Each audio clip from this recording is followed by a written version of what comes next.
Vamos abrir as nossas Bíblias para o Salmo de número 19.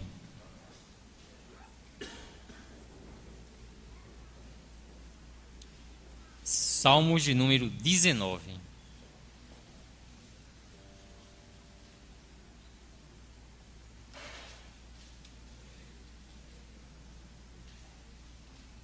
Salmos de número 19, nós vamos ler todo o capítulo. Quem encontrou, diga amém. Quem não encontrou, diga misericórdia. Estou procurando. Ok. Salmo de número 19 fala o seguinte: os céus proclamam a glória de Deus e o firmamento anuncia as obras de suas mãos. Um dia discursa outro dia, e uma noite revela conhecimento a outra noite. Não há linguagem, não há palavras, e deles não se ouve nenhum som. No entanto, por toda a terra se faz ouvir a sua voz e as suas palavras, até aos confins do mundo. Aí pôs uma tenda para o sol, o qual, como noivo que sai dos seus aposentos, se regozija como herói a percorrer o seu caminho. Principia numa extremidade dos céus e até a outra vai o seu percurso, e nada refoge ao seu calor. A lei do Senhor é perfeita e restaura a alma. O testemunho do Senhor é fiel e dá sabedoria aos simples. Os preceitos do Senhor são retos e alegram o coração. O mandamento do Senhor é puro e ilumina os olhos. O temor do Senhor é límpido e permanece para sempre. Os juízos do Senhor são verdadeiros e todos igualmente justos. São mais desejáveis do que ouro, mais do que muito ouro depurado, e são mais doces do que o mel e o destilar dos favos. Além disso, por eles se admoesta o teu servo, em os guardar a grande recompensa. Quem há que possa discernir as suas próprias faltas? Absolve-me das que me são ocultas. Também da soberba guarda o teu servo. Que ele não se domine, então serei irrepreensível e ficarei livre da grande transgressão.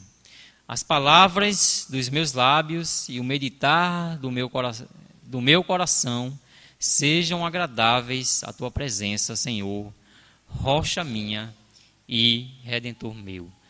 Amém. Que o Senhor aplique a sua palavra em nossos corações. Esse salmo, ele tem duas características aqui, né? Ele fala da revelação geral de Deus a todos os homens, né? Quando ele fala que os céus proclamam a glória de Deus, né, e o firmamento anuncia as obras de suas mãos.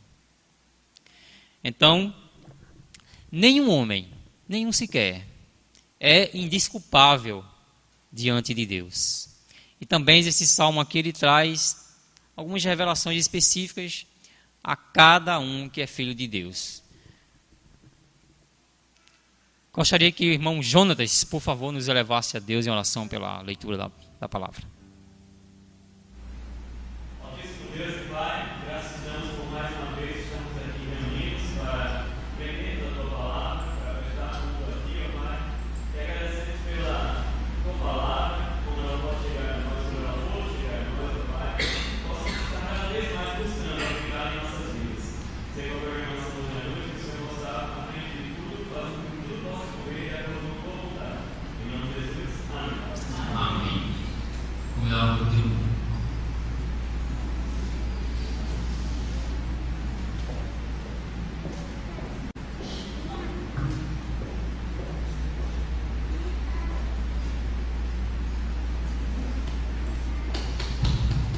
Para encerrar esse momento de louvor, nós vamos estar entoando o hino Nossa Glória, Jesus Conhecer. Vocês possam estar meditando, todos nós estejamos meditando na letra desse hino, que fala que a nossa glória é conhecer o nosso Salvador Jesus Cristo. Sem Ele nós não somos nada, não importa a nossa reputação, outro poder, outra glória. Nós não somos nada sem a salvação do nosso Senhor Jesus Cristo. Então vamos todos cantar, assim nós cantamos nas nossas conferências. Então os irmãos já aprenderam, vamos cantar bem forte, louvando o nome do nosso Deus.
Bem, irmãos, vamos orar por essa primeira parte. Queria que o irmão Laurivan, por favor, nos eleve a Deus em oração. Agradecendo a Deus por essa primeira parte, também que Deus possa continuar com a restante da programação. Santo Deus, eterno Pai, que está nos céus, graças te rendemos, ó Deus, pelo privilégio de estarmos mais uma vez na tua casa. Louvamos por todas as partes que compôs esse primeiro momento deste culto aqui, ó Deus. Os louvores, os dízimos e ofertas, a mensagem dele, que o Senhor possa receber com um aroma suave diante de ti. Te suplicamos, ó Deus, pelo segundo momento, pela pregação da tua palavra, pela ceia que será realizada, Pai, que o Senhor possa estar preparando nossos corações e nossas mentes para receber a tua palavra e participar desse momento. Perdoa, Senhor Deus, os nossos pecados, abençoa cada lar aqui representado. Nós te suplicamos em nome do teu Filho amado Jesus Cristo. Amém. Amém. Amém. Quero convidar ao pastor José da Silva Figueiredo, né? Nós vamos ter aqui a nossa ceia e depois a mensagem, né? Pastor Figueiredo, né? Acho que dispensa a apresentação, mas para quem não conhece, pastor da Igreja Batista Fundamentalista lá em Manaíra. Tive assim o privilégio, né, de tê-lo como pastor por alguns anos, né? cidadão lá do Acre, né? Tarauacá, né, pastor? Só saiu de lá com 4, o seminário com 4, né? Foi 4, foi, pastor? Saiu lá da cidade com 4 pastores para fazer o seminário, né? Pois é, ou seja, 25% da população masculina saiu da cidade, né? Mas pode chegar, pastor.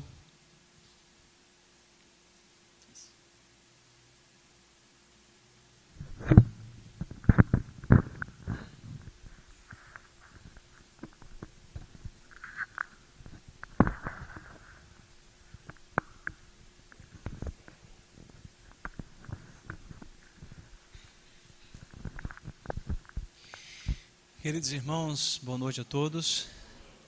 A graça e a paz vos sejam multiplicadas. Nós vamos, nesse momento, celebrar a ceia do Senhor. E sempre acho oportuno dar algumas palavrinhas antes da ceia, enquanto nós preparamos nosso coração para esse momento, até para que a gente possa também corrigir alguns conceitos equivocados que fomos adquirindo dentro da nossa tradição, né? Um deles é aquela ideia de que eu não devo participar da ceia se eu não estou bem. A gente tem que lembrar que eu não preciso merecer para participar da ceia. Inclusive, a ceia é um símbolo de que não há mérito nenhum em mim quanto à minha salvação, que Jesus fez tudo para me salvar. Isso não significa que eu não deva participar dignamente, devotando todo o meu coração ao Senhor, desejando a Ele intensamente nesse momento. Isso não significa que eu não deva fazer um autoexame de meu próprio coração. Eu creio que o próprio Jesus, quando deixou para anunciar o traidor na ocasião da ceia, já era para nos ensinar a necessidade do autoexame na hora da ceia. Lembra?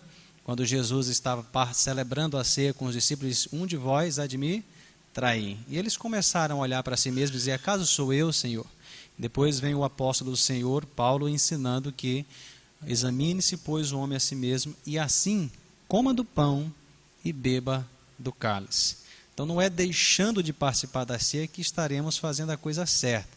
Estaremos cometendo um outro erro, deixando de obedecer o mandamento. O que temos que fazer é aproveitar esse momento, a examinar o nosso coração e confessar ao Senhor, confiado no perdão que Ele já nos garantiu pelo sacrifício que nos lembramos através da ceia. Okay? Então nós vamos nesse momento celebrar a ceia. Os diáconos já podem também chegar aqui à frente, que estarão responsáveis para nos auxiliar nesse momento. E nós vamos entoar um hino do cantor cristão, o hino 123, que nos apresenta Jesus como o Cordeiro de Deus.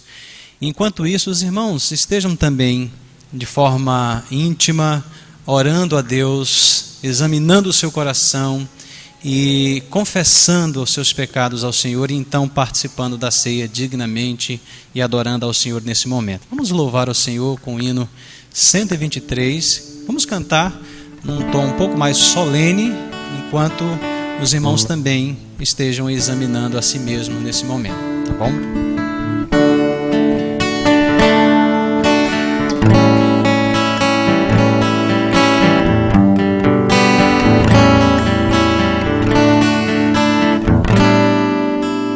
Seja bendito o Cordeiro, pela cruz por nós padecer. Seja bendito seu sangue,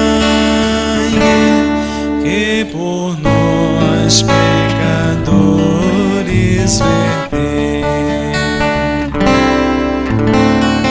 Eis desse sangue lavados, com roupas que tão alvas são, os pecadores remidos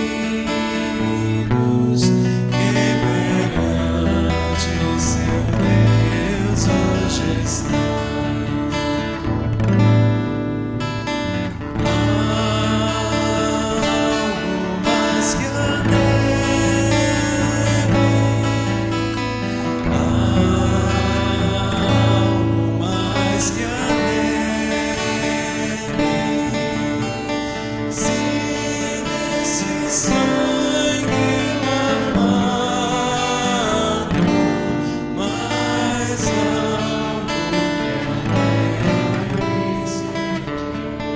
vamos continuar na próxima estrofe.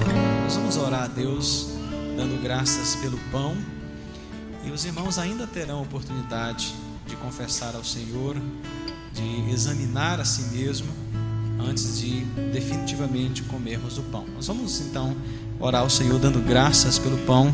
Peço ao irmão Rinaldo que nos conduza nesta oração, por gentileza. Santo Deus e amado Pai, queremos, Senhor, te pedir agora pelo pão que representa o teu corpo, Deus, que foi humilhado, que foi pisado, que foi cuspido, Deus, para o propósito de nos salvar. Que nós possamos, ó Senhor, estar com os nossos corações dispostos a examinar-nos, a examinar a nós mesmos. Que eu te oro em nome de Cristo. Amém.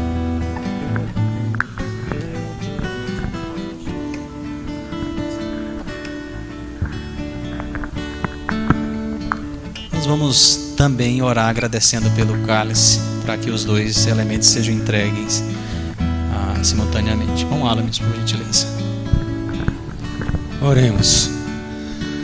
Santíssimo Deus e eterno Pai, louvado e engrandecido seja sempre o teu santo nome, Senhor.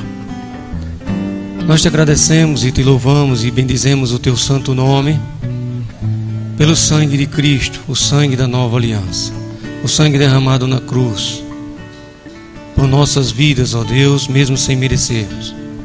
Pedimos a tua bênção sobre este suco da vide, que representa o sangue da nova aliança. Perdoa as nossas falhas e os nossos pecados. Fazemos isto em memória do nosso Senhor e Salvador. E aguardamos, Senhor, como a noiva que, ó Deus, almeja o encontro com o nosso Senhor. E assim nós oramos agradecidos em nome de Jesus. Amém.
O Senhor Jesus Cristo, na noite que ele foi traído, ele tomou o pão, ele deu graças e partiu, dando aos discípulos e dizendo: comei, porque isto é o meu corpo que é dado por vós, fazei isto em memória de mim. Queridos, em memória de nosso Senhor Jesus, comamos o pão.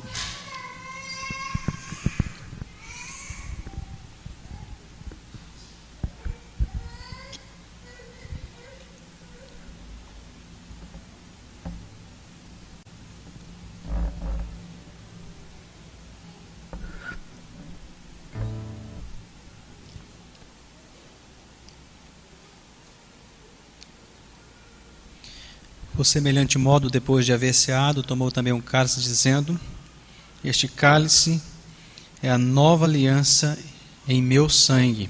Fazei isto todas as vezes que o beberdes em memória de mim. Em memória de nosso Senhor Jesus, e como um símbolo de que nós já nos apropriamos do sacrifício de Cristo, bebamos o cálice.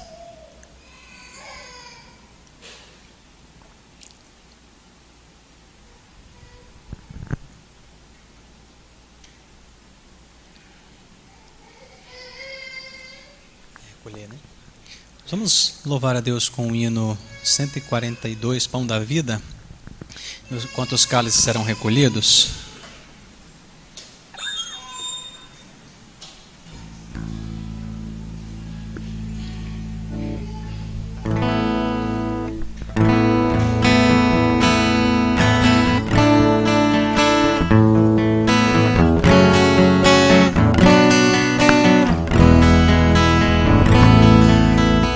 Pão da vida, pão dos céus, pão de Deus é meu Jesus. Pão que dá ao coração alegria, paz e luz. Pão que dá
Jesus Cristo, nosso Salvador. Obrigado pelo privilégio de poder representar, através desses símbolos, e celebrar em memória do Senhor esta ordenança que o Senhor nos deixou, simbolizando, ó Deus, que nós já nos apropriamos de Cristo Jesus, dos benefícios de sua morte. Muito obrigado, Deus. Abençoa a tua igreja e nos conduz agora no tempo de exposição da tua palavra. Em nome de Jesus te oramos. Amém. Obrigado aos irmãos. Deus abençoe.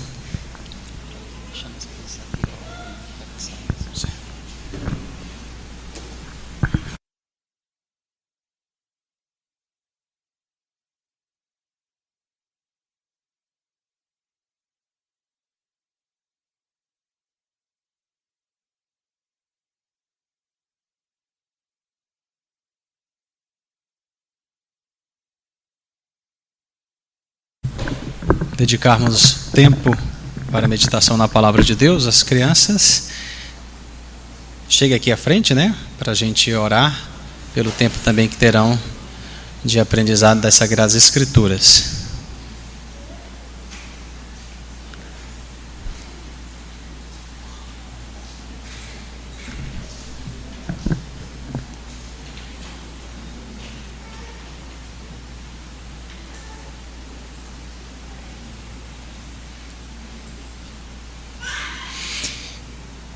Ok, vamos orar então pelas crianças, também os professores, né, que estarão nessa noite ensinando a palavra de Deus aos pequenos. Oremos. Senhor, nós agradecemos porque o Senhor tem colocado no coração do teu povo aqui o desejo de ensinar a tua palavra aos pequenos, às crianças, e suplicamos que desde já o Senhor esteja guardando estes corações que estão sendo instruídos com a tua palavra, para que eles possam conhecer a Jesus pessoalmente em suas vidas e tê-lo como Senhor e Salvador. Abençoa os professores, dá a eles capacidade e Deus sabedoria para que eles possam ensinar o coração de cada criança. Muito obrigado por esse tempo, abençoa-nos e nos conduz em tua vontade, em nome de Jesus te oramos. Amém.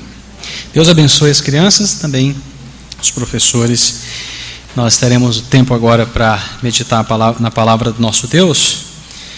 E eu gostaria já, amados, de agradecer mais uma vez pela oportunidade e o privilégio de estar com os irmãos, dizer da alegria que é poder participar convosco, né, do culto ao Senhor, ministrando a palavra de Deus. Antes de iniciar o tempo de exposição das Sagradas Escrituras, eu queria dar dois avisos. Um é relembrando aos amados irmãos do nosso instituto, né, o Instituto Bíblico Teológico Esdras, que as aulas já começaram, já tivemos uma semana de aula, e funciona toda terça e quinta, das 7 às 10 da noite, lá na igreja do Bessa. Os irmãos que desejam participar ainda podem, né, fazer a sua matrícula e serão muito bem-vindos. Outro aviso que eu queria dar é de uma programação que estaremos realizando lá na igreja, lá em Manaíra, a Igreja Batista Fundamentalista, no mês de abril, nesse próximo mês, no período da Páscoa, dia 14, 15 e 16, nós estaremos realizando uma conferência evangelística, mas nós queremos convidar todas as igrejas, os irmãos, para estarem conosco. Vai ser lá na igreja, e teremos como preletor o pastor Roque Albuquerque, né, que foi professor do Seminário Batista do Cariri, e hoje ele serve como pastor na Igreja Batista do Calvário, lá em Fortaleza, e também professor do seminário e professor universitário. Pastor Roque, ele esteve um período nos Estados Unidos fazendo doutorado, e durante esse período que ele teve lá, ele trabalhou também com um método de evangelismo que chama de discipulado intencional, que usa a metodologia dos grupos pequenos para discipular, fortalecer a igreja e também para evangelizar. Eu diria que nós vivemos em épocas que essa é uma metodologia muito oportuna para a igreja, né, para fortalecer e discipular os crentes, especialmente novos convertidos, mas não apenas os novos convertidos, mas toda a igreja, de nos reunirmos em grupos e tratarmos de assuntos da palavra de Deus para a edificação do povo de Deus. Nós estaremos no sábado, dia 15, das 9 ao meio-dia, realizando um seminário de discipulado, que vai ser um treinamento que o pastor Roque vai dar lá na igreja, das 9 ao meio-dia. Eu já divulguei nas redes sociais, mas essa semana também estarei enviando cartazes para as igrejas, para que os irmãos possam ter mais informações deste evento. Tem uma pequena taxa que vai ser cobrada para cobrir o material e também o almoço, porque como vai terminar meio-dia, estaremos oferecendo também o almoço. Esse seminário de discipulado vai ser no sábado, dia 15, das 9 da manhã até o meio-dia, e o pastor Roque estará então falando sobre discipulado intencional, que é a metodologia com grupos pequenos, tá? Então eu queria estender o convite aos irmãos, incentivar os irmãos a participarem. Quem fizer a sua inscrição até o dia 31 desse mês tem um valor promocional, e depois do dia 31 tem outro valor. A gente faz isso, irmãos, para incentivar né, a celeridade, para que os irmãos possam se inscrever mais rapidamente, para que a gente possa organizar melhor o evento, porque se a gente recebe várias inscrições em cima da hora, fica difícil da gente organizar, preparar o almoço, preparar tudo que é necessário. Então a gente incentiva um preço promocional, né, num determinado tempo, para que os irmãos possam então se antecipar e fazer as inscrições. Qualquer irmão que queira participar desse treinamento, que será um seminário de discipulado, será muito bem-vindo e pode entrar em contato comigo ou com qualquer irmão da igreja e dar então o seu nome, ou então montar um grupo na igreja, certo? Aqui mesmo na igreja, e um irmão ficar responsável por conduzir esse grupo. Vai ser no sábado, dia 15 de abril. Mas naquele final de semana teremos programação sexta à noite, sábado à noite, domingo de manhã e domingo à noite. No sábado de manhã teremos essa programação, que é um seminário para discipular. Todos estão convidados. Muito bem, dados esses avisos, nós vamos para a meditação na Palavra de Deus, a exposição bíblica. Eu quero convidar os amados a abrirem suas Bíblias no Evangelho segundo João, capítulo 11. Evangelho segundo João, capítulo 11. Eu creio que alguns irmãos, quando eu mencionei a referência, de imediato já lembram, né, do que se trata esse texto, que é exatamente aquele momento em que o Senhor Jesus é glorificado pela ressurreição de Lázaro. Hoje nós vamos trabalhar um pouco esse texto e procurar tirar algumas lições para as nossas vidas. Eu diria, amados, que às vezes por estarmos tão acostumados com o texto, a gente lê ele sempre com a mesma perspectiva, e a gente acaba às vezes perdendo muitos ensinamentos que a palavra de Deus traz, quando a gente não para atentar para alguns detalhes que o texto nos traz, e que são indícios que o próprio autor está nos levando a perceber. Então vamos tentar hoje olhar para esses detalhes que o apóstolo João nos traz no relato desse texto aqui. Eu queria começar então trazendo à memória dos irmãos um hino do cantor cristão, o hino 329. O título desse hino é Quantas Bênçãos, e a primeira estrofe diz assim: se da vida as vagas procelosas são, se com desalento julgas tudo vão, conta as muitas bênçãos, dize-as de uma vez, e hás de ver surpreso o quanto Deus já fez. Eu sempre acho importante explicar uma parte desse hino, né? Que é essa primeira parte que diz: se da vida as vagas procelosas são. Então não é um vocabulário muito comum, e talvez algumas pessoas até nem entendam o que isso quer dizer, mas essa expressão vagas procelosas significa ondas tempestuosas, ondas causadas por tempestades. Então imagine que você é um barco que está lá no meio do mar, sendo jogado de um lado para o outro por aquelas ondas gigantescas causadas por tempestades. É mais ou menos essa a imagem que o autor, o compositor desse hino, quer trazer à nossa memória. E quando a gente julga com desalento, que é tudo vão, que as coisas não estão indo bem, mesmo em situações tão adversas como essas, quando a gente para contar as bênçãos, sinceramente, se nós pararmos para ver o quanto Deus já fez em nossas vidas, nós ficaremos surpresos. Esse é o ponto desse hino que eu queria chamar a nossa atenção. O fato de que nós nos surpreendemos com tudo que Deus tem feito em nossas vidas, mesmo quando nos deparamos em situações tão adversas como, por exemplo, vagas procelosas ou ondas tempestuosas. E é nesse ponto que eu queria tratar com os irmãos hoje à noite, nesse texto. Quando olhamos para o capítulo 11 do Evangelho de João, uma das coisas que nós precisamos aprender aqui é que Jesus é o Deus surpreendente. Sabe aquele texto da Bíblia que diz que os pensamentos do Senhor são mais altos que os nossos pensamentos? Que os caminhos do Senhor são mais altos que os nossos caminhos? Às vezes a gente espera que Deus trabalhe dentro da nossa expectativa, mas nem sempre é assim que acontece. Eu diria que raramente as coisas acontecem dessa forma. Mas se nós pararmos para ver a forma como Deus tem trabalhado, ficaremos surpresos.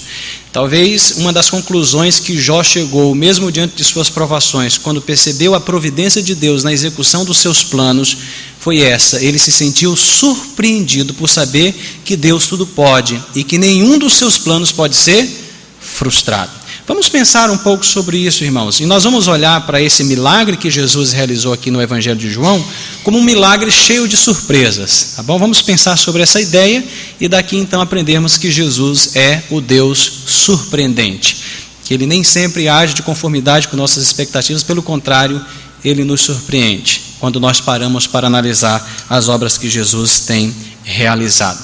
E essas surpresas que nós encontramos nesse milagre, por conta do nosso tempo, eu vou tentar aqui me deter apenas de 3 dessas surpresas, mas temos outras no relato do Evangelho aqui, desse evento que é relatado pelo apóstolo João. Mas a primeira surpresa que a gente pode perceber é que Jesus, e aqui, irmãos, é o seguinte, eu não vou fazer a leitura do capítulo todo agora, mas eu vou mencionando os pontos que eu gostaria de trazer e a gente vai então analisando versículo após versículo, tentando relacionar com essa ideia, tá? Então a primeira surpresa que esse milagre nos apresenta é que Jesus, ele recebe um apelo desesperado por ajuda e demonstra o seu amor por meio da demora. Isso é surpreendente. Talvez você ainda não parou para imaginar isso. Mas nós temos aqui um texto em que Jesus recebe um apelo desesperado por ajuda. E como é que ele demonstra o seu amor? Por meio da demora. Vamos ler o texto aqui para a gente entender melhor. E aí vamos ler a princípio do verso 1 ao 16, tá? Que a palavra de Deus diz assim: Estava enfermo Lázaro de Betânia, da aldeia de Maria e de sua irmã Marta. Esta Maria, cujo irmão Lázaro estava enfermo, era a mesma que ungiu com bálsamo o Senhor e lhe enxugou os pés com seus cabelos. Mandaram, pois, as irmãs de Lázaro dizer a Jesus: Senhor, está enfermo aquele a quem amas. Ao receber a notícia, disse Jesus: Esta enfermidade não é para a morte, e sim para a glória de Deus, a fim de que o Filho de Deus seja por ela glorificado. Ora, amava Jesus a Marta e a sua irmã e a Lázaro. Quando, pois, soube que Lázaro estava doente, ainda se demorou 2 dias no lugar onde estava. Depois disse aos discípulos: Vamos outra vez para a Judeia. Disseram-lhe os discípulos: Mestre, ainda agora os judeus procuravam apedrejar-te e voltas para lá? Respondeu Jesus: Não são 12 as horas do dia? Se alguém andar de dia, não tropeça, porque vê a luz deste mundo. Mas se andar de noite, tropeça, porque nele não há luz. Isto dizia e depois lhe acrescentou: Nosso amigo Lázaro adormeceu, mas vou para despertá-lo. Disseram-lhe, pois, os discípulos: Senhor, se dorme, estará salvo? Jesus, porém, falara com respeito à morte de Lázaro, mas eles supunham que tivesse falado do repouso do sono. Então Jesus lhes disse: Certamente Lázaro morreu, e por vossa causa me alegro de que lá não estivesse, para que possais crer, mas vamos ter com ele. Então Tomé, chamado Dídimo, disse aos condiscípulos: Vamos também nós para morrermos com ele. Por enquanto a leitura até aqui, depois nós continuaremos a leitura restante desse ponto. Então, a primeira surpresa que nós podemos perceber na ação de Deus neste milagre, que é cheio de surpresa, é essa, de que Jesus recebe um pedido, um apelo desesperado por ajuda e demonstra o seu amor por meio da demora, tá?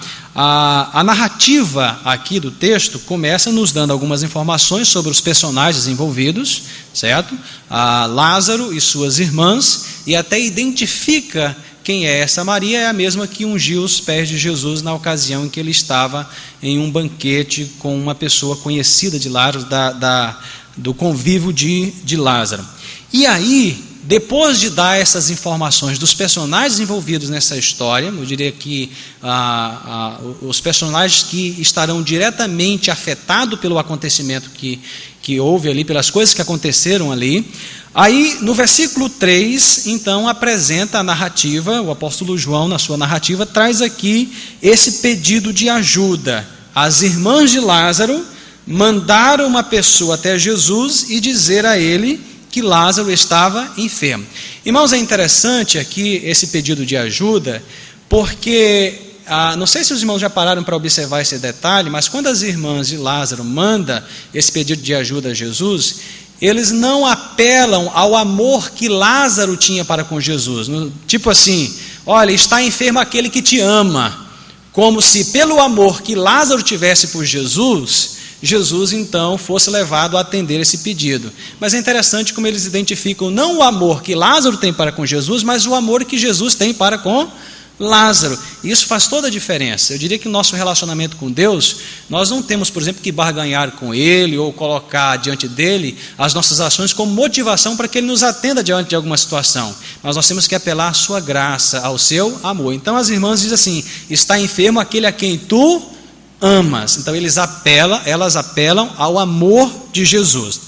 Daí é interessante que o autor vai dar aqui algumas informações para a gente entender melhor essa narrativa. No versículo 4, então diz: ao receber a notícia, disse Jesus: esta enfermidade não é para a morte, e sim para a glória de Deus, a fim de que o Filho de Deus seja por ela glorificado. Então, imediatamente, João traz aqui o relato das palavras do próprio Jesus, de que aquele acontecimento tinha como alvo principal a pessoa de Jesus. Por mais que a morte fosse de Lázaro, por mais que a ressurreição fosse de Lázaro, o personagem principal de todo este evento aqui é quem?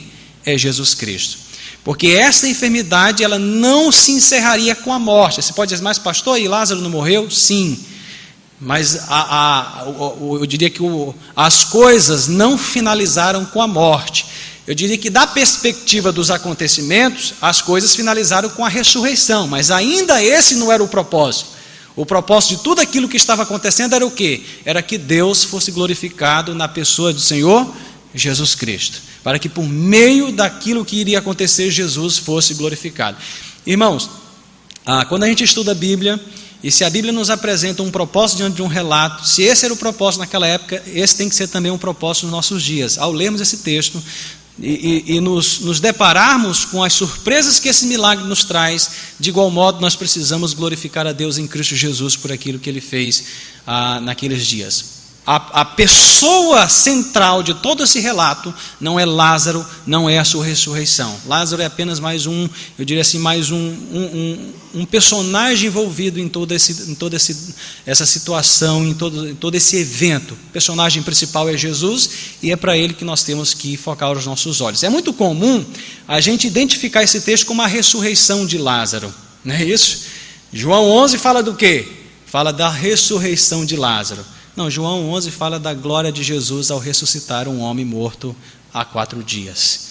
Poderia ter sido Lázaro, poderia ter sido qualquer outro homem. É Jesus o foco aqui. Mas pensando nessa ideia, ele recebe um apelo desesperado por ajuda e demonstra o seu amor por meio da demora.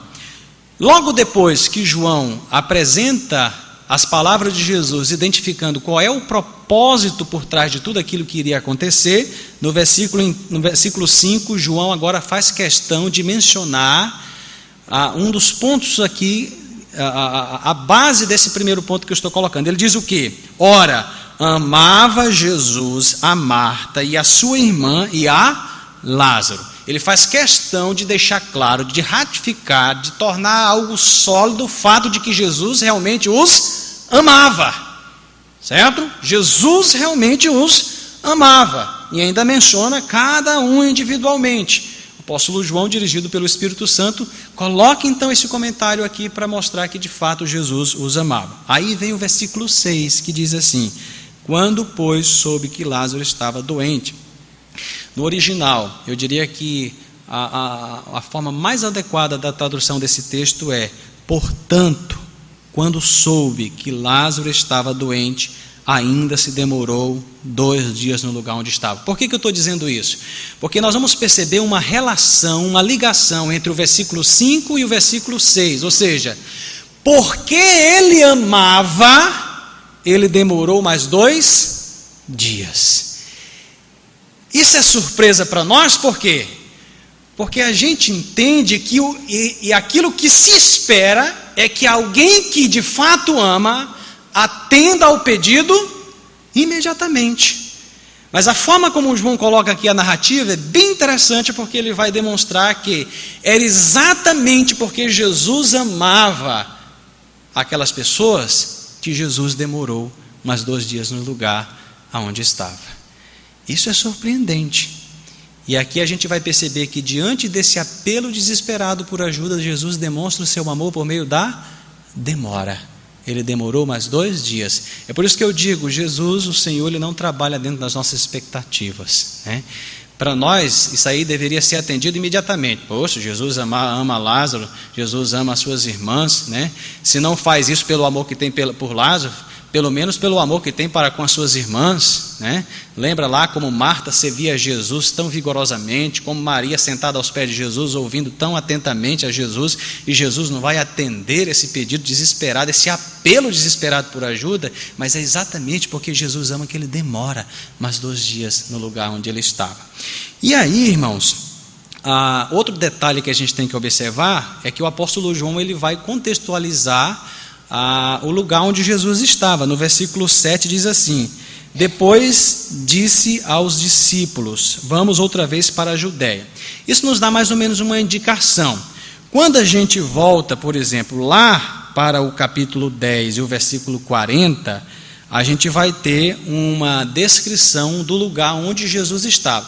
Ao dizer vamos para a Judéia, a pergunta é, onde que ele estava quando ele disse vamos para a Judéia? Capítulo 10, versículo 40, ele diz assim: novamente se retirou Jesus para além do Jordão, para o lugar onde João batizava no princípio, e ali permaneceu. Era aqui que Jesus estava quando ele recebe esse pedido de ajuda. Ou seja, onde é que ele estava? Além do Jordão, onde João batizava no princípio. De lá, então, Jesus, depois de 2 dias, decide ir para a Judéia. A pergunta é, onde é que é esse lugar onde João batizava? Se a gente olhar, por exemplo, aqui mesmo no Evangelho de João, no capítulo 1, versículo 28, nós vamos ter a indicação exata onde é que João estava. Tá? Lembra, onde que Jesus estava quando ele recebeu o pedido? Onde João batizava no princípio. Então, onde que João batizava no princípio? Olhe lá no capítulo 1, versículo 28, e aí o texto vai dizer onde é que ele estava. Verso 28 diz assim: estas coisas relacionadas a João Batista se passaram em Betânia, do outro lado do Jordão, onde João estava batizando. Então, interessante, certo? Onde que Lázaro estava? Na aldeia de Betânia. Perto de onde? Perto de Jerusalém. A aldeia de Betânia ficava em média 3 quilômetros de Jerusalém, tá? E Jesus estava onde? Em Betânia, só que não era a mesma Betânia. Jesus estava na Betânia do outro lado do Jordão. Podemos dizer que Jesus estava na Betânia do norte e Lázaro estava na Betânia do sul. De uma Betânia para outra, dista aí em média aproximadamente 160 quilômetros. Então Jesus estava numa distância aproximada de 160 quilômetros quando ele recebe esse pedido de ajuda. Lázaro estava enfermo, as irmãs mandam pedir ajuda, Jesus está numa cidade, num lugar chamado Betânia, só que fica do outro lado do Jordão, e Lázaro está na Betânia do sul, na Judéia, próximo de Jerusalém, numa aldeia chamada Betânia. De uma para outra, uma distância aproximada de 160 quilômetros. O que isso quer dizer? Que mesmo se Jesus saísse imediatamente, ele não pegaria Lázaro ainda vivo. Porque quando Jesus chegou lá, com quantos dias Lázaro estava morto? 4 dias, certo? Ou seja, se Jesus tivesse saído imediatamente, de qualquer forma Jesus teria chegado e Lázaro estaria morto, certo? Porque uma média aí seria pelo menos uns 3 dias de viagem de uma Betânia para outra. Lembremos que naquela época não tinha, né, os carros de luxo, os ônibus, avião, tal, não tinha esses meios de transporte tão rápido que nós temos hoje, que 160 quilômetros é coisa assim de 2 horas, né, numa velocidade um pouco acima aí do normal, né? Então vamos dizer assim, pelo menos 2 horas, 160 quilômetros.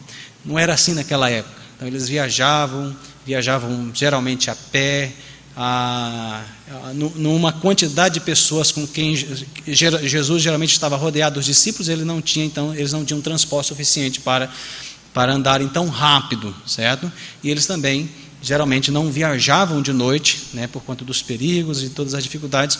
Era totalmente diferente, irmãos. A gente não pode entender o texto a partir do que nós temos hoje. Estradas iluminadas, mesmo quando não são iluminadas, tem carros com faróis, essas coisas todas. Não tem dificuldade nenhuma de viajar de noite. Alguns até preferem viajar à noite por ser mais frio, mais agradável, por ter menos trânsito, coisas da natureza. Não era como naquela época. Se Jesus tivesse saído imediatamente, Jesus teria demorado pelo menos uns 3 dias para chegar lá em Betânia. Pelo menos aí no mínimo 2 dias, né, considerando essa distância de quase 160 quilômetros de uma Betânia para outra. Então, porque Jesus amava, o que ele fez? Ele se demorou ali mais 2 dias. Depois dos 2 dias, o que ele diz? Ele chega para os discípulos e diz: vamos outra vez para a Judéia. Essa declaração de Jesus, ela suscita uma reação nos discípulos. Por quê? No versículo 8, então diz: disseram-lhe os discípulos: mestre, ainda agora os judeus procuravam apedrejar-te, e voltas para lá? Ou seja, os discípulos estavam com medo, porque os judeus tinham procurado realmente apedrejar Jesus. Um dos motivos porque Jesus tinha ido para aquela região era por conta da perseguição acirrada, da animosidade entre os judeus naquela região da Judéia. E para onde que Jesus está indo? Para o centro, né? Para, vamos dizer assim, um miolo da concentração dos judeus. Lembra que Betânia ficava próxima de Jerusalém. E quando nós vamos ver mais à frente que lá em Betânia estava assim de judeus, porque Lázaro era de uma família rica, certo? Lázaro era de uma família de condições, e ele era conhecido entre os judeus, é tanto que depois os judeus até tinham a intenção de matar o próprio Lázaro quando Jesus ressuscita. Então estava cheio de judeus em Betânia. Ali na Judéia era o miolo, o centro da concentração dos judeus. E aí Jesus diz: vamos outra vez para a Judéia. Os discípulos ficaram imediatamente amedrontados diante daquela declaração de Jesus, e aí colocaram isso. Interessante o que Jesus diz. Veja o que diz aí, por exemplo, no versículo 9. Respondeu-lhe Jesus: não são 12 as horas do dia? Se alguém andar de dia, não tropeça, porque vê a luz deste mundo. Mas se andar de noite, tropeça, porque nele não há luz. Irmãos, o que Jesus quer dizer com isso é o seguinte: em outras palavras, Jesus está usando aqui uma analogia, uma metáfora, um exemplo, para dizer que quem anda na vontade de Deus, por mais que se dirija para um lugar perigoso, não tropeça, certo? A ideia aqui, o andar na luz, traz a ideia de andar na vontade de Deus. Ou seja, por que Jesus estava voltando para a Judéia? Porque aquela era a vontade de Deus. E quem faz a vontade de Deus não tropeça, mas quem não faz a vontade de Deus, infelizmente, vai tropeçar. Isso me lembra o apóstolo Paulo. Paulo, na sua última viagem missionária, quando ele passa próximo de Éfeso, ele não volta por Éfeso, ele vai para a cidade de Mileto, e ele manda chamar os pastores lá de Éfeso. Ele tem uma reunião com os pastores, e ele diz o seguinte: olha, eu vou para Jerusalém, eu não sei o que lá vai me acontecer, mas uma coisa eu tenho certeza, porque o Espírito Santo me assegura que lá me esperam cadeias e tribulações. Paulo disse isso com tanta convicção. Aí depois ele diz assim: mas eu não considero a vida preciosa para mim mesmo, contanto que eu complete a carreira e o ministério que recebi do Senhor Jesus para testemunhar o evangelho da glória ou da graça de Deus. Em outras palavras, Paulo estava aqui, eu diria, usando a mesma expressão de Jesus. Ele disse: olha, não importa se lá me esperam cadeias e tribulações, assim, desde que eu faça a vontade de Deus em relação à missão que ele me deu, que é testemunhar o evangelho da graça de Deus. E de fato, Paulo foi preso lá em Jerusalém, foi levado para Cesareia, e de lá Paulo foi levado para Roma, e lá em Roma, depois de um tempo, ele foi executado, certo? Porque era a vontade de Deus. A palavra de Deus é muito rica, irmãos, e ela nos traz muitas lições. Paulo, quando estava preocupado acerca de sua ida para Roma, ele nem tinha ainda apelado a César, mas ele estava preocupado sobre o seu julgamento lá em Cesareia. Aí Deus disse para ele: Paulo, fica tranquilo. Jesus chega para Paulo assim, no lado deles: fica tranquilo, porque do modo que você deu testemunho de mim em Jerusalém, você dará testemunho em Roma. E aí Paulo apela para César, não porque fosse uma estratégia dele de fugir da perseguição, mas porque ele estava fazendo a vontade de Deus, indo testemunhar também em Roma. Deus falou isso para Paulo à noite, antes dele apelar para César, para ser julgado lá como cidadão romano, na capital do império. Então, irmãos, Jesus diz: quem faz a vontade de Deus não vai tropeçar, mas se não fizer, se andar de noite, tropeça, porque não há luz, certo? Continuando, aí chega, por exemplo, o versículo 11, diz: isso dizia e depois lhe acrescentou: nosso amigo Lázaro adormeceu, mas vou despertá-lo.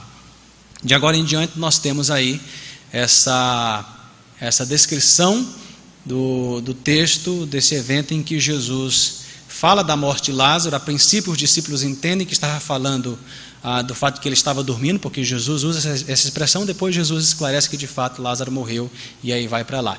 Aí há um detalhe interessante no versículo 15 que diz assim: e por vossa causa me alegro de que lá não estivesse. O que Jesus estava dizendo? Eu me alegro por vocês, tá? Isso com os discípulos. Pelo fato de eu não estar lá, eu me alegro por vocês, para que vocês creiam. É isso que ele diz, né? Para que possais crer, mas vamos ter com ele. O que Jesus está aqui colocando, irmãos? Jesus está dizendo: eu me alegro porque eu não estava lá quando Lázaro morreu. E aqui é interessante porque o texto vai mostrar que Jesus é glorificado não só em Lázaro, na sua morte e ressurreição, mas em todas as pessoas envolvidas nesse evento. Nos próprios discípulos: eu me alegro por vocês, porque lá eu não estava quando ele morreu, certo? Por quê? Se Jesus estivesse lá quando Lázaro estava doente, Lázaro teria morrido? Certamente que não. Certamente que não. Lázaro teria, ou Jesus teria curado a Lázaro. Se Jesus estivesse lá antes dele morrer, enquanto ele estava doente, certamente Jesus teria curado a Lázaro, como ele fez com muitas outras pessoas. Aí Jesus diz: eu me alegro porque eu não estava lá por causa de vocês, para que vocês possam crer. Aí é que entra aqui o ponto que eu queria falar com mais detalhe para os irmãos, tá?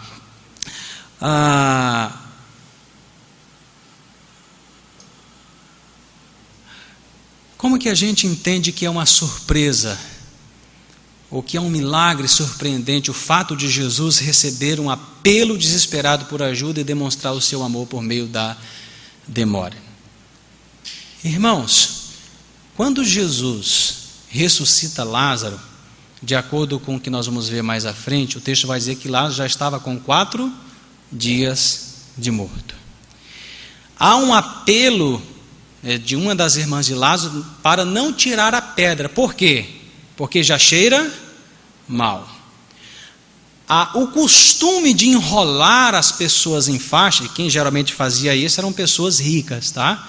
Nem todas as pessoas eram enroladas com faixas. Geralmente eram pessoas ricas que enrolavam com faixas. Lembra o que o Zé de Arimateia fez em relação a Jesus, né? Os perfumes que eram colocados naquela faixa não era com o propósito de embalsamar, como a gente costuma fazer, né, como há nos nossos dias, de preservar o corpo. Geralmente era para tentar amenizar o odor, né,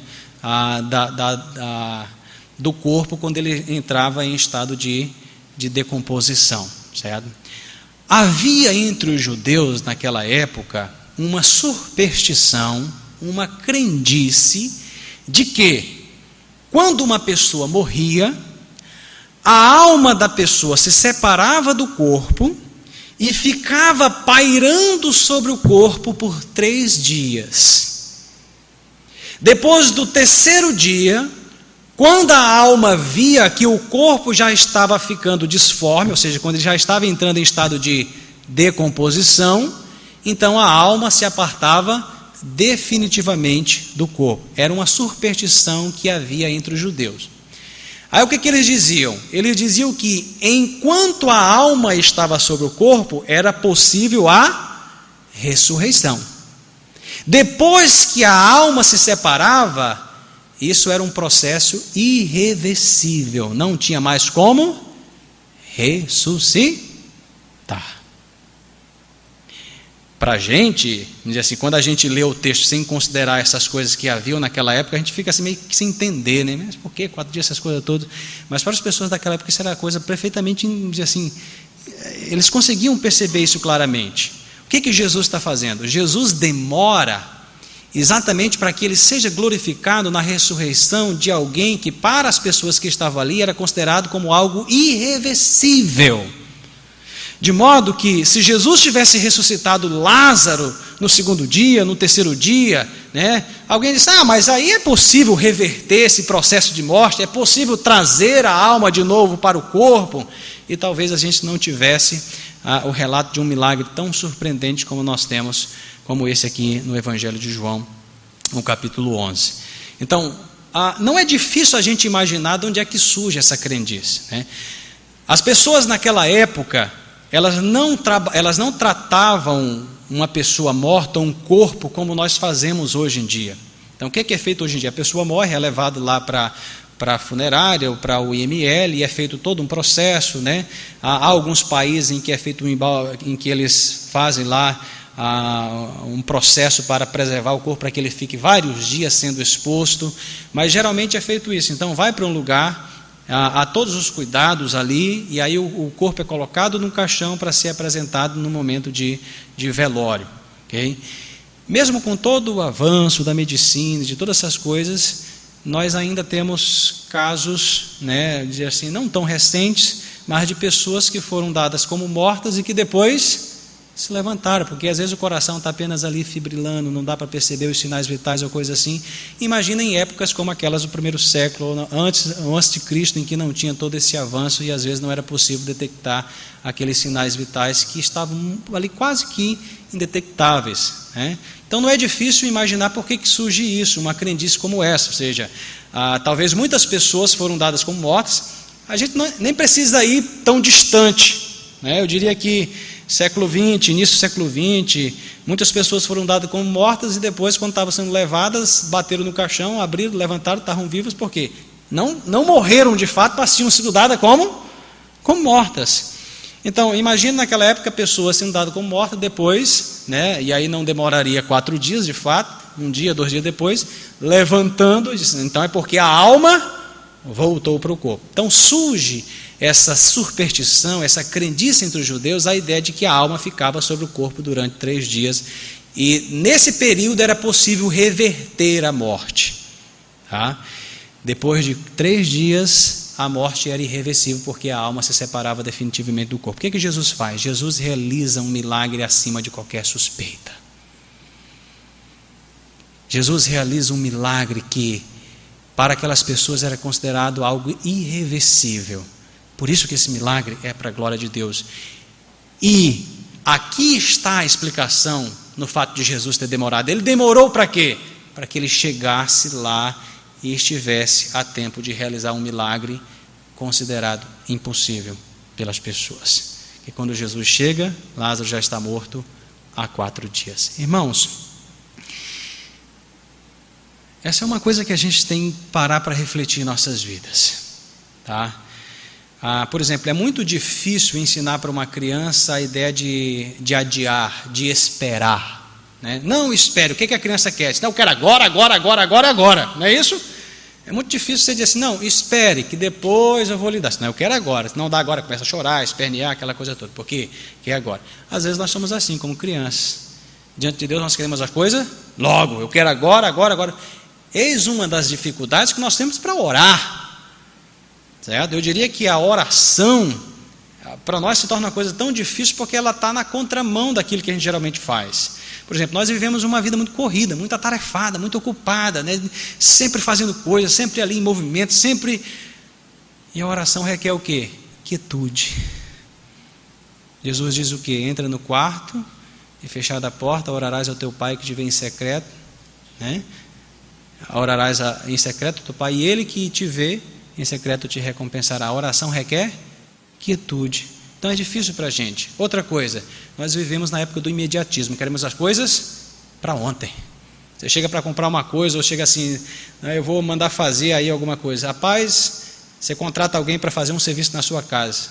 Para quando é que você quer? Para ontem. Porque geralmente a gente se procura quando não há mais jeito, né? É aquela ideia do camarada que tinha uma goteira na casa, aí o pastor sempre visitasse, irmão, essa goteira tem aí vários meses. Já disse, pastor, quando não está chovendo não precisa, quando está chovendo não dá para ajeitar. Então a gente vai fazer o quê, né? Quando não está chovendo não precisa, quando está chovendo não dá para ajeitar. Então, por enquanto vai ficando aí. Mas não é assim, a gente quer as coisas para logo, imediatamente, né? Eu quero para agora. Por isso é difícil a gente, às vezes, entender que Deus está demonstrando seu amor para conosco por meio da demora. Por meio da demora. Um escritor, ele contou uma história relacionada a esse tema, que ele diz o seguinte: tinha um estudante no seminário, que ele estava finalizando o curso dele, e estava então fazendo contato com uma igreja, para possivelmente servir naquela igreja, pastorear naquela igreja. E aí o seminário onde ele estudava, para tentar organizar as coisas, marcava geralmente as avaliações para uma data em que todos iriam realizar naquela data. Dificilmente, a não ser por um caso muito extraordinário, em que houvesse, por exemplo, falecimento de algum parente, ou um pai, uma esposa, é que eles concediam o adiamento daquelas avaliações. Esse aluno marcou para estar naquela igreja na mesma data da avaliação do seminário. Ele foi falar com o deão acadêmico para ver se tinha como adiar a prova dele, e eles foram inflexíveis, eles não adiaram a prova. Ele ficou questionando ali, achou a atitude do seminário muito ruim, e ficou questionando como é que alguém pode impedir da gente ir lá, se o propósito de preparar o seminário é para servir na igreja, por que isso e tal. Mas mesmo a contragosto ele teve que fazer a prova. Ele fez a prova, ele já tinha comprado a passagem para ir para lá, mas teve que adiar e teve que ficar para fazer a prova. Depois que ele fez a prova, ainda ali murmurando, ele foi para uma lanchonete e ouviu, então o rádio estava ligado e ouviu a notícia, que o avião que saiu lá de Chicago, do lugar onde o mesmo avião que ele tinha comprado a passagem, caiu e todos que estavam a bordo morreram. É conhecido como o grande desastre de Chicago, se não me engano, de 79. O avião então caiu e todos morreram. Não estou aqui dizendo que Deus vai livrar todos os crentes de um acidente aéreo, tá? Mas aquilo serviu de lição para aquela pessoa, que às vezes Deus realmente está nos impedindo, ou a sua demora é uma forma de nos abençoar e demonstrar o seu amor para conosco. A gente pode entender aí e tentar aplicar isso em nossas vidas. Em resumo, por meio de sua demora, Jesus demonstrou seu amor por garantir que ao chegar lá, não somente Lázaro estaria morto, o que teria acontecido mesmo se ele tivesse partido imediatamente, mas também que ele estaria morto há tanto tempo que ao realizar o milagre, este seria profundamente significativo. Enquanto esperavam a chegada de Jesus, Marta e Maria não sabiam disso, mas Jesus trabalha de maneiras surpreendentes e às vezes demonstra o seu amor por meio da demora. Isso é uma surpresa para nós, não é verdade? Ele recebe um apelo desesperado por ajuda e demonstra o seu amor por meio da demora. Segundo, irmãos, nós podemos perceber também, a partir do verso 17, que aqui é uma outra surpresa desse milagre, tá? Jesus enfrenta uma perda devastadora e consola a tristeza por dirigir a atenção para si mesmo. Vou repetir para que isso fique bem claro para os irmãos, tá? Jesus enfrenta uma perda devastadora. Estou falando aqui de Marta e Maria, as irmãs do Lázaro, do falecido. Jesus enfrenta uma perda devastadora e consola a tristeza por dirigir a atenção para si mesmo. Okay? Vamos ler aqui do verso 17 até o 27. Diz assim: chegando Jesus, encontrou Lázaro já sepultado havia 4 dias. Ora, Betânia estava a cerca de 15 estádios perto de Jerusalém. Muito dentre os judeus tinham vindo ter com Marta e Maria para as consolar a respeito de seu irmão. Marta, quando soube que vinha Jesus, saiu ao seu encontro. Maria, porém, ficou sentada em casa. Disse, pois, Marta a Jesus: Senhor, se estiveras aqui, não teria morrido meu irmão. Mas também sei que mesmo agora tudo podes, tudo quanto pedires a Deus, Deus te concederá. Declarou-lhe Jesus: teu irmão há de ressurgir. Eu sei, replicou Marta, que ele há de ressurgir na ressurreição do último dia. Disse-lhe, pois, Jesus: eu sou a ressurreição e a vida. Quem crê em mim, ainda que morra, viverá. E todo que vive e crê em mim, não morrerá eternamente. crês isto? 27. Sim, Senhor, respondeu ela, eu tenho crido que tu és o Cristo, o Filho de Deus, que deveria vir ao mundo. Irmãos, então, repetindo aqui para que fique bem claro para nós, Jesus enfrenta uma perda devastadora e consola a tristeza por dirigir a atenção para si mesmo. Isso, mais uma vez, é uma surpresa para nós, porque Jesus não foca na pessoa de Lázaro. Diante da tristeza de Marta, Jesus consola Marta, não focando no seu irmão, mas dirigindo a atenção para si mesmo. Então Jesus vai lá, quando vai chegando, muitas pessoas tinham ido para a casa de Marta e de Maria para consolar elas. Quando fala de Maria, isso fica ainda mais claro. A família de Lázaro era uma família rica, então era uma família conhecida, muitas pessoas ali de posição estavam ali. E outros tipos de pessoas também, certo? Então tinha muita gente ali. E quando Jesus chega, Marta vai ao encontro de Jesus. Jesus não vai na casa, Marta vai ao encontro. Lázaro já estava sepultado há 4 dias e Marta vai ao encontro. Quando Marta chega, ela diz para Jesus, se o Senhor estivesse aqui, meu irmão não teria morrido. É claro que Marta não está, vamos dizer assim, cobrando a Jesus. Está vendo? Ele só morreu porque o Senhor não estava aqui. Não é que ela estava cobrando esse aspecto. Mas imediatamente, talvez Marta pensando nas suas próprias palavras, ela então coloca, mas eu sei que tudo quanto o Senhor pedir a Deus, Deus tu concederá, no versículo 22. Mas também sei que mesmo agora, tudo quanto pedires a Deus, Deus tu concederá. Aí Jesus declara, teu irmão há de ressurgir. Marta, como uma crente que conhecia as Escrituras, que conhecia as promessas de Deus, uma crente ortodoxa, Ortodoxa aqui quer dizer que ela tinha a doutrina correta. Imediatamente ela dirige aqui o seu pensamento, diante da palavra de Jesus, para a promessa da ressurreição no último dia. E Jesus já tinha falado disso muitas outras vezes. Lembra quando Jesus disse, por exemplo, falando sobre as ovelhas, disse, elas vêm a mim, não as abandonarei, todo que vem a mim eu ressuscitarei no último dia. Jesus já tinha ensinado sobre isso, e Marta, como uma boa, vamos dizer assim, ortodoxa, como uma crente que conhecia as Escrituras, ela disse, eu sei que ele há de ressurgir no último dia. Aí Jesus, então diz para ela, eu sou a ressurreição e a vida. De imediato, irmãos, Jesus não está corrigindo Marta, Jesus, não é que Jesus está aqui de imediato corrigindo Marta, até porque Marta não está errada em sua declaração, ok? E de fato Jesus promete àqueles que creem nele que hão de ressuscitar no último dia. No último dia, no dia do Senhor, todos irão ressuscitar. E o próprio Jesus falou também que naquele dia uns irão ressuscitar para a vida e outros irão ressuscitar para a morte. Nesse último dia, não só os crentes irão ressuscitar, mas Stalin, Hitler e todos os outros vão ressuscitar para receber o julgamento eterno, também a condenação, assim, o juízo final. Então todos irão ressuscitar. Esse último dia a ressurreição será tanto para os justos como para os ímpios, okay? Tanto para os crentes como para os descrentes. Então Jesus não está imediatamente corrigindo Lázaro. O que Jesus está aqui colocando? Ele está dirigindo a atenção para ele mesmo. A ideia aqui é que Jesus quer que Marta entenda o seguinte, que não é que vai haver apenas ressurreição, é que você precisa entender que essa ressurreição só é possível porque eu sou a ressurreição e a vida. E quando Jesus declara, eu sou a ressurreição e a vida, Jesus não está fazendo a declaração no sentido ontológico.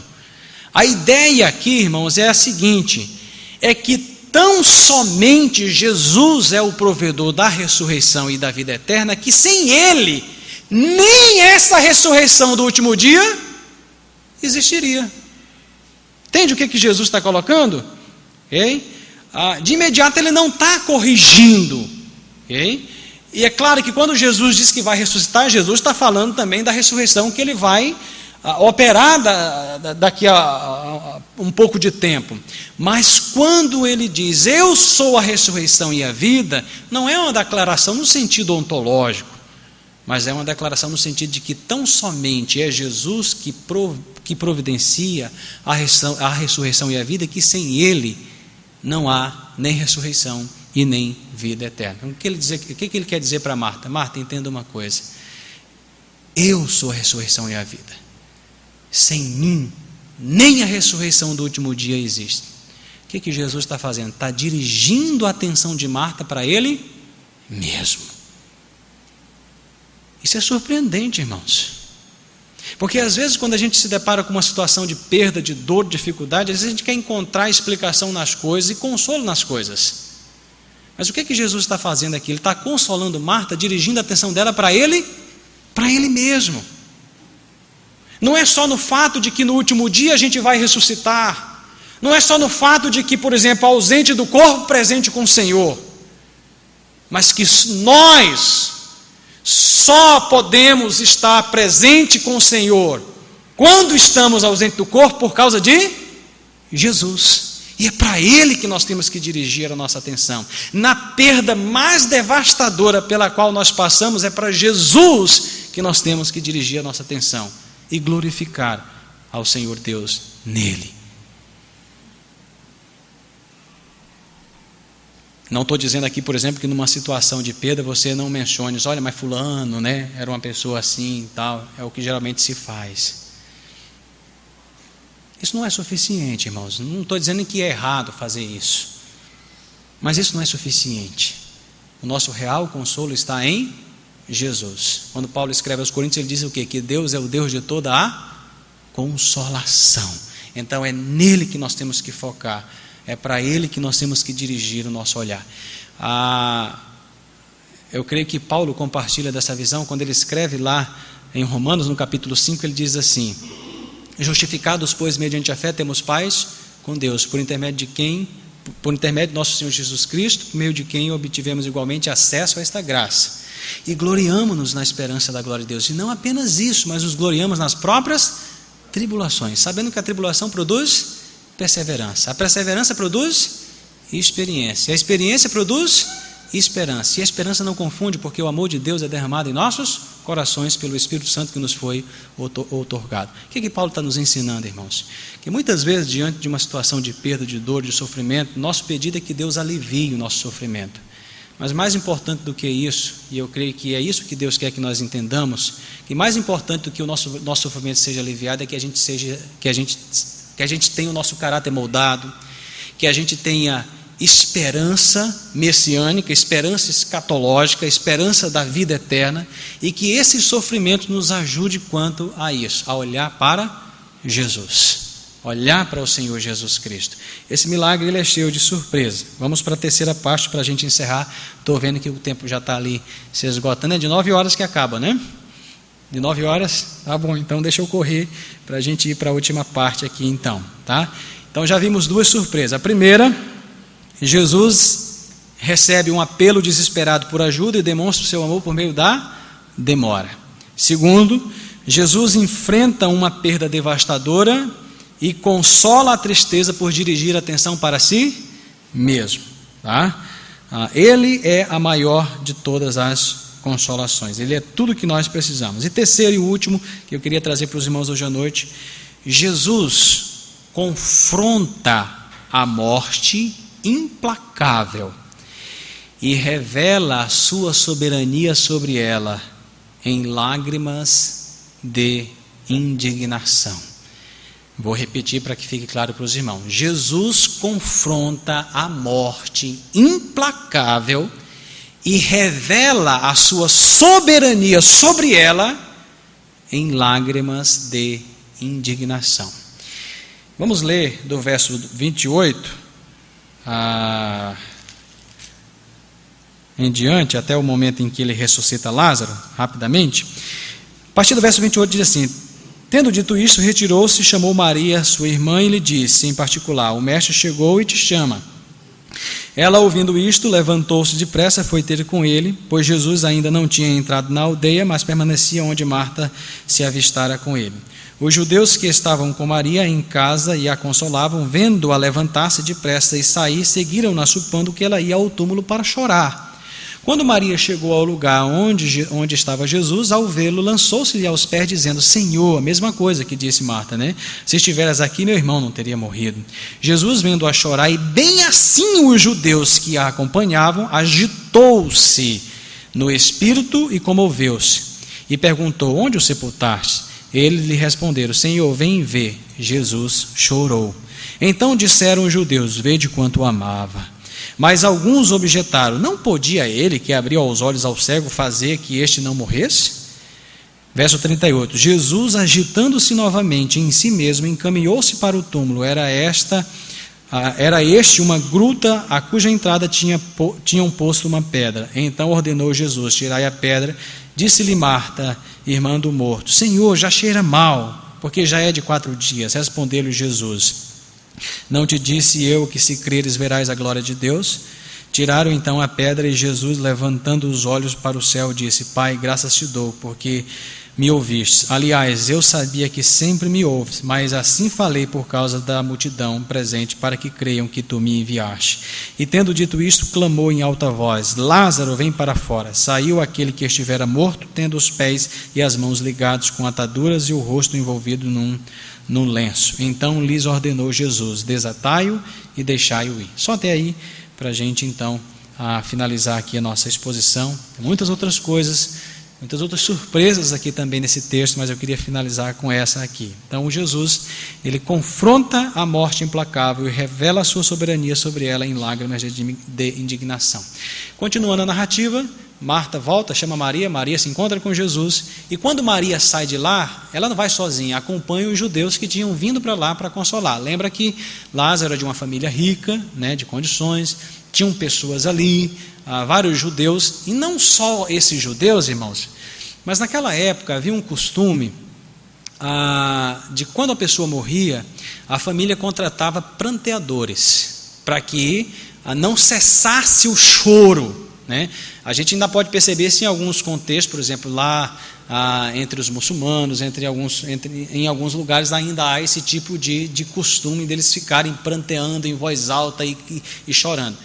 Não é a mesma coisa nos dias de hoje. Nos dias de hoje, quando você vai para um velório, você fala em tom de murmúrio quase, né? Falando bem baixinho: como foi que aconteceu, meus pesos, meu sentimento, tal, aquela coisa, né? Procurando então estabelecer assim aquela voz bem suave, bem aquele silêncio, assim, aquele momento de reflexão. E mesmo quando há choro, são aquelas lágrimas bem contidas, né? Em alguns casos, é claro, raro, mas às vezes acontece da pessoa então se rasgar em lágrimas e querer ir também, né? Mas geralmente é como? É aquela coisa mais contida, até as lágrimas são mais contidas assim. Nosso costume é assim, mas não era naquela época.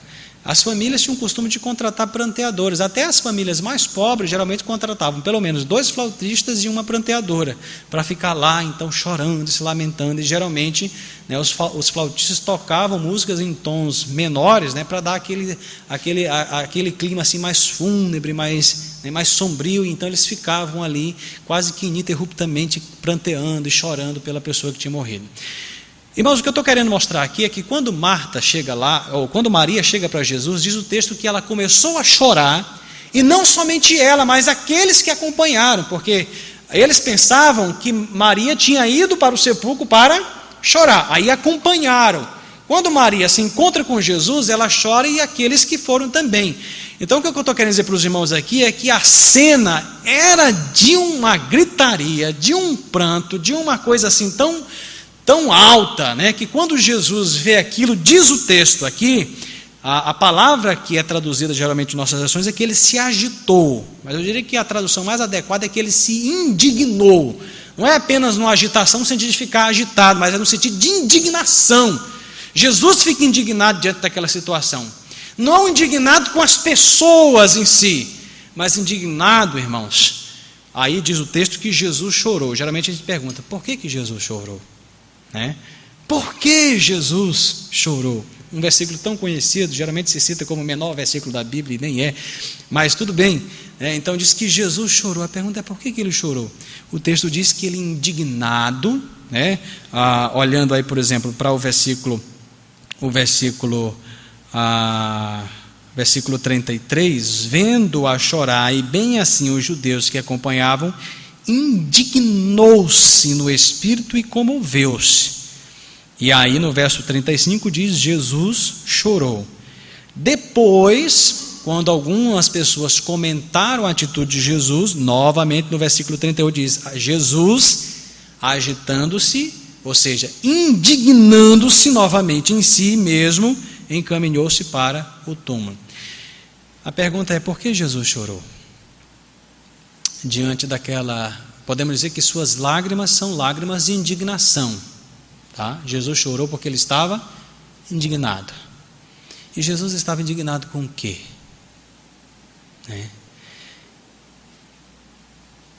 Alguém pode dizer assim: não, Jesus chorou porque ele amava Lázaro. Isso aí já está estabelecido, e mesmo assim Jesus esperou 2 dias, não é isso?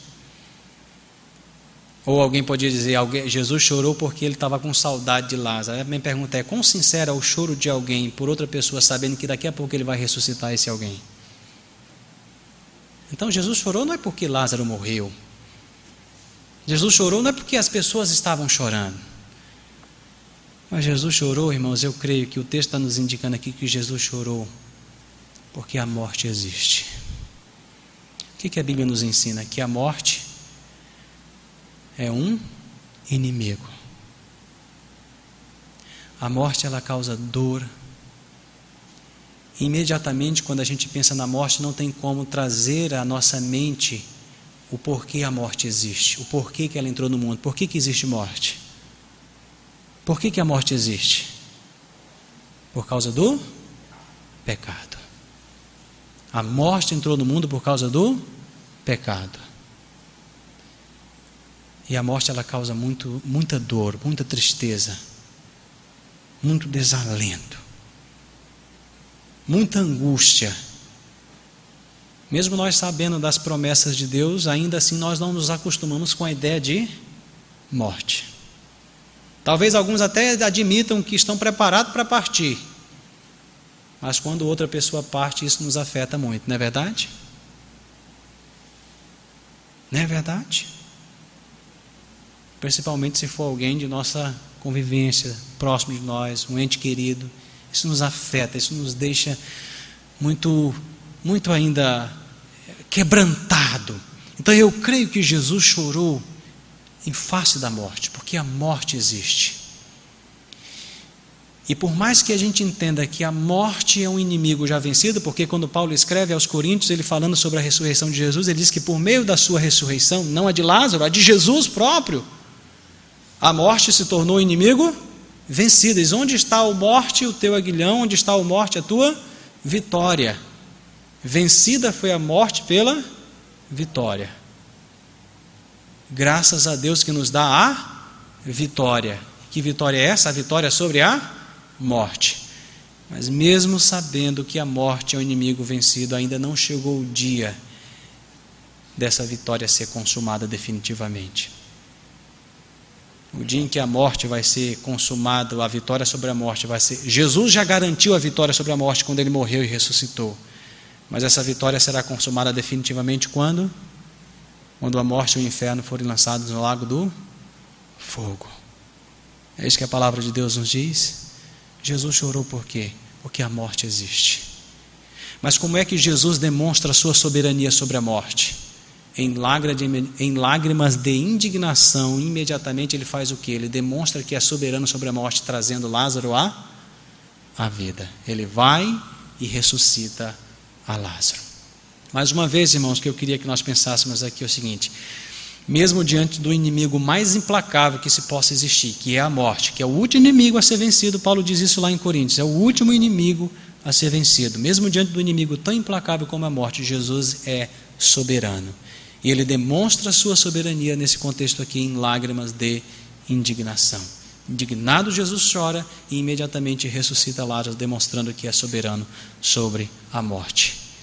E aí a gente liga aqui ao que ele disse antes: eu sou a ressurreição e a vida. Jesus é tão somente o provedor da ressurreição e a vida, que sem ele não há nem ressurreição e nem vida. Aí ele diz: você crê nisso, Marta? Você crê nisso? E eu queria então finalizar com essa pergunta: você crê nisso? Você crê em Jesus? Você crê no Senhor Jesus? A solução para a sua morte. Lembre-se de uma coisa: você, por causa do pecado, está destinado a morrer eternamente. Não estou falando nem somente dessa morte física, mas da segunda morte, que é mais implacável do que a morte física, que a Bíblia diz que é o lago que arde com fogo e enxofre. A morte eterna. A morte eterna. A solução para a morte é quem? É aquele que tão somente é o provedor da ressurreição e da vida eterna, e que sem Ele não há ressurreição e nem vida. É quem? É Jesus Cristo. Você crê nele? Você crê nele? É essa a mensagem que o Evangelho nos traz. Entenda isso. A Bíblia diz que o Evangelho é o quê? O que significa a palavra Evangelho? Boas novas. Mas as boas novas do quê? É importante que isso fique estabelecido. Não são as boas novas do que nós fazemos para ser salvo. O Evangelho não é religião. Não é o ensinamento daquilo que nós fazemos para alcançar a salvação. É as boas novas do que Deus fez para nos salvar. E isso é muito diferente. Isso é diferente. Tá? O Evangelho é as boas novas do que Jesus fez para nos redimir e para restaurar a nossa comunhão com Deus, para que vivamos eternamente com o Senhor. Esse é o Evangelho. E você precisa crer em Jesus. Em tempos em que a subjetividade é levada ao ponto de ser determinada como lei para que as pessoas façam aquilo que entendam que é melhor ou que é bom para si, a fé acabou se tornando também algo subjetivo. Tem muita gente que acha que fé é uma escolha religiosa, pessoal, subjetiva. Ou seja, o importante é que você creia em alguma coisa. Creia em alguma coisa, nem que seja num pedaço de pau, de gesso, de barro, numa casa, num lugar, num templo, num animal, numa vaca, num rato, num bode, num jumento. Dificilmente alguém crê num jumento, né? Mas creia em alguma coisa. É isso que tem dito, que as pessoas têm dito. Se essa fé é importante para você, então creia. Creia. Ou seja, para o mundo a fé não tem relação com a verdade. O que a Bíblia ensina? Que a fé é a capacidade que Deus nos dá para entendermos e seguirmos a verdade. Ou seja, o que nos salva não é o ato de crer, mas é o objeto de nossa fé. É em quem nós cremos. E nós só somos salvos se colocarmos a nossa fé em Jesus Cristo, porque somente Ele é o caminho, a verdade e a vida. Somente Ele aqui é a verdade. E só somos salvos. Entenda isso, que alguém pode dizer assim: não, pastor, o senhor está dizendo aí que é Deus quem salva, mas eu preciso crer para ser salvo, então eu não estou contribuindo com a minha salvação? Não está não. Por que não está? Porque não é a fé que salva, não é o ato de crer que salva. O que salva é o objeto da fé. Se você crê em alguma coisa, mas não for Jesus, você está perdido da mesma forma. Por mais que você tenha uma fé tão intensa, tão profunda, que você puxe lá do mais interior do seu, faça aquela força assim: eu creio, não vai adiantar de nada. Só se você crê em Jesus. Por isso que Jesus diz para Marta: você crê nisso? Eu é que sou a ressurreição e a vida. A sua salvação está em Jesus. Você crê nele? Você crê nele?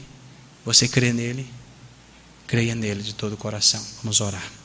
Senhor, muito obrigado por essa noite. Obrigado pelo privilégio de expor a tua palavra tão maravilhosa, tão surpreendente.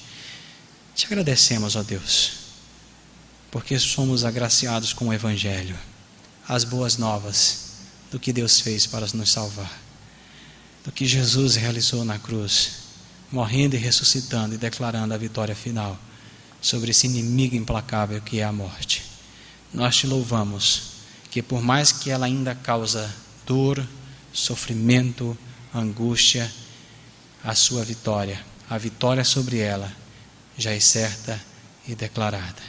Obrigado, porque o Senhor nos deu a capacidade de conhecer, de entender a verdade, de seguir a verdade, que é o Senhor Jesus Cristo. Abençoa todos nessa noite e nos ajuda a glorificar ao Senhor à medida em que ficamos surpreendidos com as tuas bênçãos. Em nome de Jesus te oramos. Amém. Irmãos, Deus abençoe. Muito obrigado pela atenção, obrigado pelo privilégio de poder participar nessa noite. Não sei se o dirigente ainda vai voltar para encerrar. Pode ser? Ok, então Deus abençoe, tá?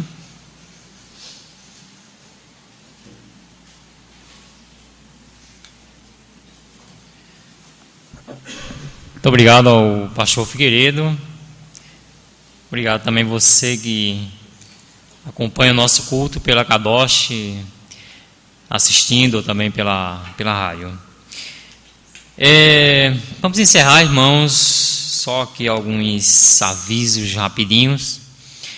Só lembrando os nossos cultos, você que é nosso visitante principalmente, nosso próximo culto é na quarta-feira, culto de oração às 19h.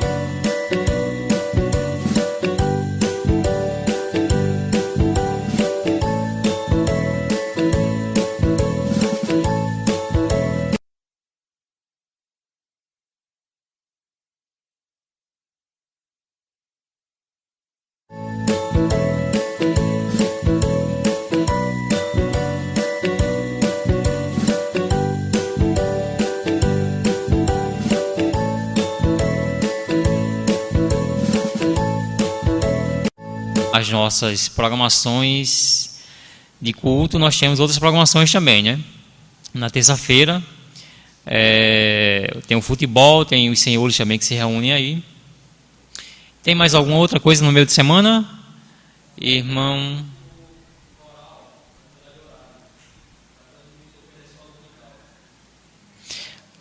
Ok, então coral, a partir de quando? A partir do próximo domingo? Ok, então a partir o próximo ensaio do coral será domingo, depois escola dominical. Isso aí não sei se de repente está aberta a inscrição ainda, irmão. Está aberta a inscrição ainda. Então quem quiser, de repente tem um horário que convém para você, né? Talvez melhor que dia de semana. Então pode falar com o irmão Círios ali. Irmão Gilberto, pode vir aqui dar o restante dos avisos e vai.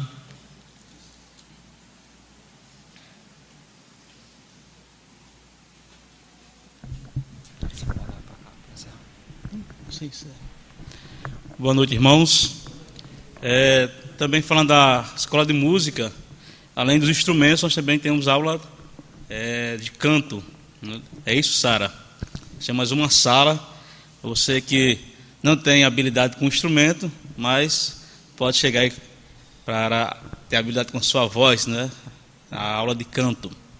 Irmãos, comunicando à igreja, hoje nós tivemos uma assembleia e nela foi decidido que o convite, né, reforçar o convite ao pastor José Penha e também a proposta no valor de salário. Nós entramos em contato com ele, comunicando que a igreja tinha a decisão que a igreja tomou, e ele nos pediu um prazo até domingo. Então, segunda-feira, né, próxima semana, a igreja vai estar sabendo se ele aceitou a nossa proposta ou não. Então, vamos continuar orando pela nossa igreja. Como a irmã Sara frisou muito bem hoje pela manhã, é momento da igreja orar, né? É momento da igreja se unir em oração nesse propósito, para que Deus nos mostre, nos revele, né, um pastor para a nossa igreja. Também quero comunicar que os irmãos que foram para a Bahia já estão retornando. Acho que mais ou menos aqui umas 2 horas eles devem estar chegando, né? Estamos orando para que eles tenham um retorno em paz. O pastor Isaac quer falar, né, comunicar.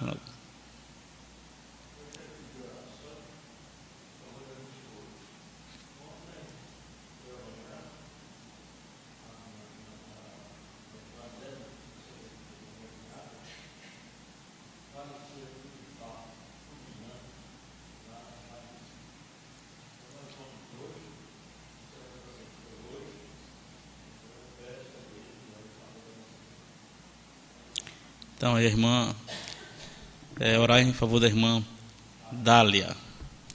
Então, acho que são esses os avisos, né? E, mais uma vez, reforço os irmãos a necessidade da igreja estar orando, né? Mais uma vez, unirmos em oração para que Deus, mais do tempo dele, mais a gente fica pensando assim, o mais rápido possível, né?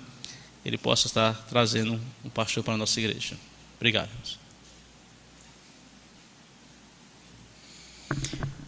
Amém. Nós aprendemos hoje, né, que o tempo, né, é de Deus, né? Então Deus está no controle de todas as coisas. Queremos que você não saia aí, certo? Vai embora agora. Nós temos um cafezinho aqui ao lado. Então você que é nosso visitante, fique à vontade. Vamos ficar de pé. Vamos orar.